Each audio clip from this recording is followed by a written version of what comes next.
guys, this is Alex and Parts at Harley-Davidson in Santa Clarita. Today I have a part for you that was actually developed for the Harley-Davidson Factory Race Team and King of the Baggers.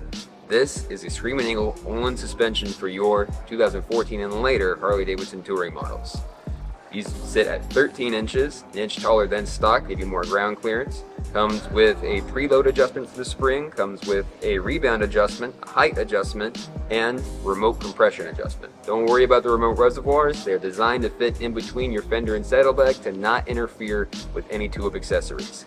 These are progressively wound spring to give you multiple levels of tightness without adjustments. You have a floaty top end and a tighter bottom end when you tend to hit it harder in the canyons. These are a fantastic upgrade, and if you're upgrading power, you gotta make sure you're putting power down well. Suspension will make sure you do. Come in and check it out today.